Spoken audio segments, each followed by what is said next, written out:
Once upon a time, there was a good witch, a lonely witch, and her name was Twilight. Twilight lived alone in the house her family owned for a very long time, though she was the only one left in the family.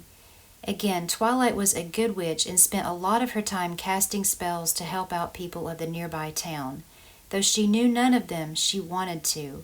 But since she was different and her life a secret, she was glad to help from the outside with her wonderful spells. One day while outside, she met a lady named Carla. She managed to gain the courage to invite Carla over for coffee, thinking maybe she could finally experience friendship. She even trusted naively Carla enough to show her some of her prized possessions, which, to be honest, Carla was very disturbed by. When Twilight excused herself to the restroom, Carla showed her true nature and began nosily exploring Twilight's house. She saw an area upstairs that looked interesting, but noticed there was no way to get up there.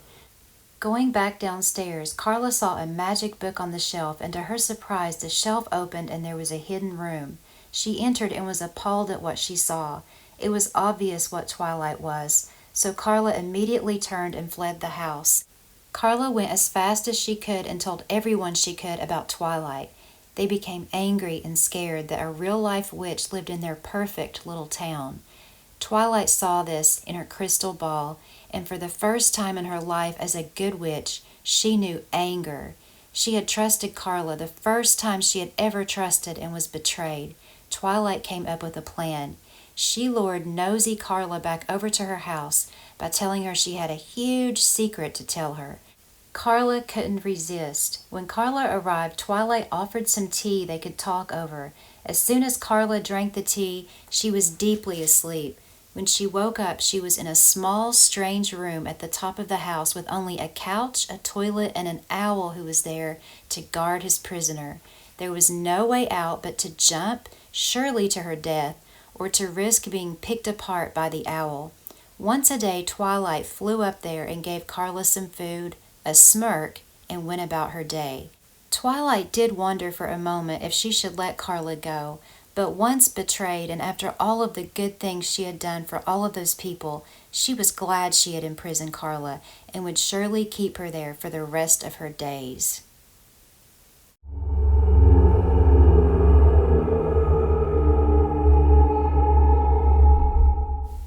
Hello friends, and happy Halloween, and welcome back to my channel. I hope you enjoyed this story as much as I enjoyed writing it and reading it to you and putting it together. It was so much fun. But now we're going to tour the house in its original state. Before I even came up with the story, I had actually built the house. I knew I had a lonely witch in mind, and I wanted her to be a good witch. I wanted to put it on this graveyard lot that we have for the haunted house in the game. And I wanted it to sort of be old looking, but at the same time, I wanted it to look like a younger witch lives in it, if that makes sense. And I think you'll understand that a little bit better once we go inside. I love the exterior. I love that old mossy looking stone. The entrance is here, and you walk in and you see the little curtain doorway that leads you to that large staircase there. There's a chandelier right there above the door. And there are two sets of doors on either side, left or right. And if you go into the right side door over here, you immediately go into a little sitting area, which I really love. And I imagined this picture to be her deceased husband because she does live alone in the house. And over here on this wall is just a dresser, and you see her magic mop kind of floating around the house there. And over here you see the bookcase doors where you know that leads to her spell room that Carla discovered when she told the town that Twilight was a witch. But she has her fireplace there, a skeleton in the corner, just some creepy looking pictures in the area where she works on her spells. I know those are coffee beans over there, but I thought it would look neat over there and kind of represent potions over there on the other wall. You come through here and you'll see that partition there, and we'll talk about that more in just a minute.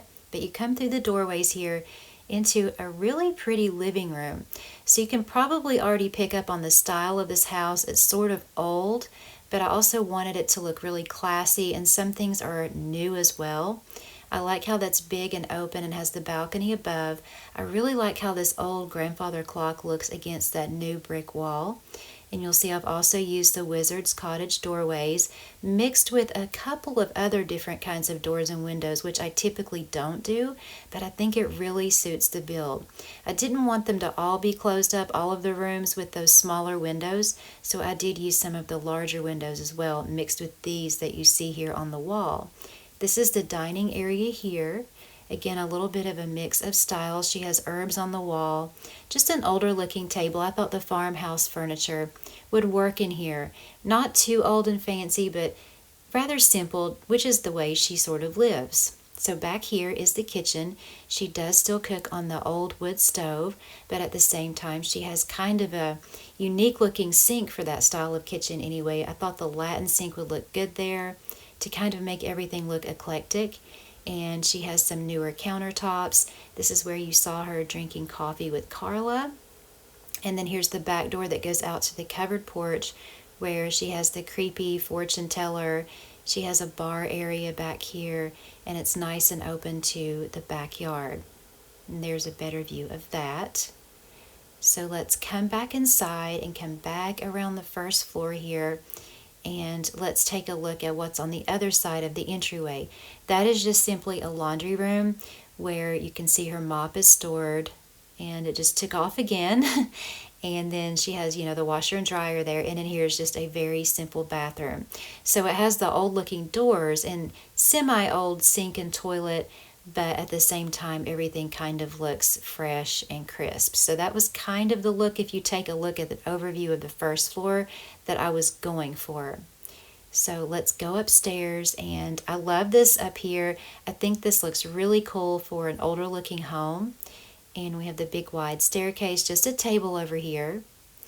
And then you have to go through the doorway here into a hallway where I have the magic mirror. And then you'll see the little divide there where I've created the multi-level roofing, and we'll take a better look at that in just a minute. But I love this big open space here. I think it looks so pretty with that chandelier. I don't think I've ever used that chandelier, but I thought it was perfect for this build. And let's throw the stone wall up over there. You can see how that's actually supposed to look. And I took those bookshelves, since that's technically outdoors, but we wanted to make it indoors, and use those as dividers. And that's what it looks like from the outside, and there's from the inside. But again, you'll see that better when we do the grid and the furniture. So that is the landing upstairs and the balcony area. You go through these two bookcase doors into her bedroom. Instead of giving her like the old vampire furniture, which I know a lot of people like to use for a witch's house, I wanted to make hers very pretty. Witches are actually into nature quite a bit, and I thought this would be perfect for her bedroom. I love that bed and those bedside tables. She has a fireplace there, her witch's hat and books, and another magic mirror in there as well. Next door to that is her bathroom. I love the villa sink with that wallpaper. I think it's really pretty. I just used some white and gold fixtures in here with the tub, the toilet there, the shower. She has a towel rack there, and I really do like that sink though with that wallpaper. I think it looks very, very pretty. Out here I did something that's probably the most creepy part of this whole entire build to me. All these birds. I don't know. I just happened to think of those bird feeding benches, and I didn't want to put too much out here. And I remembered Alfred Hitchcock's movie, The Birds, and it kind of gave me the inspiration to put these bird-covered benches out here on the balcony. And you also have a view of the cemetery from the balcony as well. So that is the second floor there. There is one more area to show you, which I'm sure in the story you saw, but I'm just going to give you an overview here. Now remember, there is a third floor, but there is no staircase. This is where she put Carla. But in the story, remember, there was a couch and a toilet in there. But before all of that happened, this was the state of the house. This room up here is actually where Twilight had her sacred spot. The chest there that you see, I guess it's that old wooden trunk, that's where she kept all of her secret spells she created downstairs. And of course, that armoire is actually her broom closet, where she keeps her brooms that she rides. This is also her safe room. So since there's no stairs, she's the only one besides her owl that has the ability to fly up here. So this would actually be her safe room and her escape route if she ever needed to leave town. And there's a better look at her owl here. And this room up here is part of what gave me the idea for the story at the end. You can see the jack-o'-lantern looking out the window there. I think that's really cute. And I put this guy here. He's pretty creepy looking. So I didn't want to make the house too haunted and creepy looking. I just wanted to give it some interest and put some objects in there that definitely did give you the creeps just a little bit. As a whole, this house, if I remodel it, which I actually might, I love the layout. I really do. Of course, I created it with a witch in mind, but if you look at it, especially when we go to the grid next and you see, it's a pretty cool layout. You could do a lot with this, but let's take a look at the grid real quick and you'll see the measurements come up on the screen. Very, very simple build. So you build the front section here, and then you're going to, of course, leave a gap, which you'll see next. You just put a gap there. There's the measurement for the gap. And then you build the back section. So you come back here and build all of these rooms, which are coming up now. And then that gives you the ability to have the different levels upstairs. So now we're going to come up to the second floor. Now this level on both sides has 2 floors. So of course this is level 2 here, and then you see the gap right there. And then we're still on the second level here. There's the whole space there and the mezzanine. And then you have her bedroom and her bathroom. But where you have the front section separate, let's get her measurement for the bathroom there, and then the balcony. But where you have this section here separate, then you can put just this as the 3rd floor. So next we're going to take a look at the furniture. We have the entryway here. I really love that doorway with the big set of stairs, and then there was the laundry in the bathroom downstairs. I love the sitting area. I think it's beautiful. And then her spell room here. And then you see that divide there, and I put the bookshelves on either side so it actually makes it more like it's indoors. And then here's the living area here. I love all the browns and blacks together. And then here's the dining area and her kitchen. And then the covered porch is back here as well. And then you come upstairs and you have this landing here and just a hallway. And then the divider there so that I could have that 3rd floor in the front. And then here is the mezzanine and balcony that makes that open down to the living area. And her bedroom is here and her bathroom. And then the creepy balcony with all of the birds.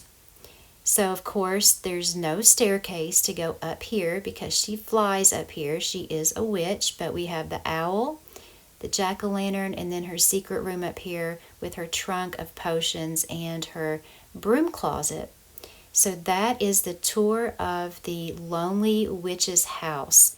I hope you enjoyed the tour along with the video that I produced and the story that I wrote. It was a lot of fun. I hope you guys have a great Halloween. Take care. Thank you so much for watching, and I will see you in my next video.